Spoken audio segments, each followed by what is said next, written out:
TDP Janasena పొత్తులో బలహీనత ఎక్కువగా కనిపిస్తుందన్నారు వైసీపీ ప్రధాన కార్యదర్శి సజ్జల రామకృష్ణారెడ్డి.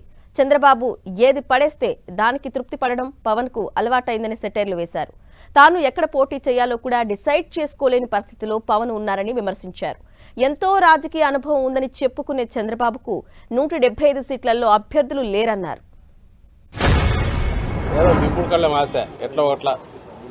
ఈ ఎన్నికల్లో అతుకులేసుకునైనా మేము నిలబడాలనే ధోరణి కనపడుతుంది.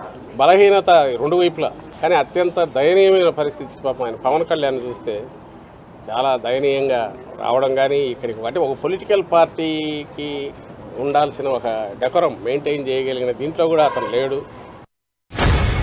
14 నుంచి ఈయన పార్టీ పెట్టినప్పటి నుంచి పవన్ కళ్యాణ్ మొత్తంగా ఒక 100% subsidiary of Telugu Desam party, fully owned by Chandrababu Naidu అన్నట్టే జనసేన ఆయన పవన్ కళ్యాణ్ నడుస్తున్నారనేది మరోసారి తేటతెల్లమైంది. కానీ వాళ్ళు ఎన్ని జిమ్మిక్కులు చేసినా ఏం చేసినా వీటి వల్ల ఏం ఉపయోగం ఉండదు.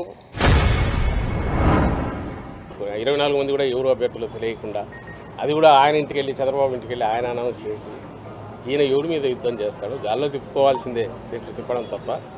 మేమైతే చెప్తున్నాం, ఎంతమంది వచ్చినా మేమైతే సిద్ధం అంటున్నాం దేనికి, ఎన్నికలకు రెడీ.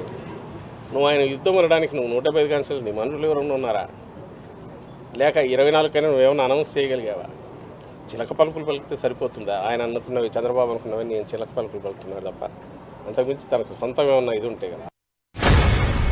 తన సామాజిక వర్గాన్ని కానీ పవన్ కళ్యాణ్ లేదా తన అభిమానులు అనుకునే వాళ్ళని కానీ వాళ్ళని ఇట్లా మోసం చేయడం అనేది మాత్రం చూస్తే, ఆయన చూసేదానికి జాలి కంటే కూడా ఆయన అభిమానించే వాళ్ళని చూస్తే జాలి కలుగుతుంది, పాపం అనిపిస్తుంది. ఇలాంటి లీడర్ అనుకునేవాడిని నమ్ముకోవడం, ముందు పెట్టుకోవడం, అసలు పార్టీలాగా కూడా వ్యవహరించలేకపోయిన పరిస్థితి ఇది.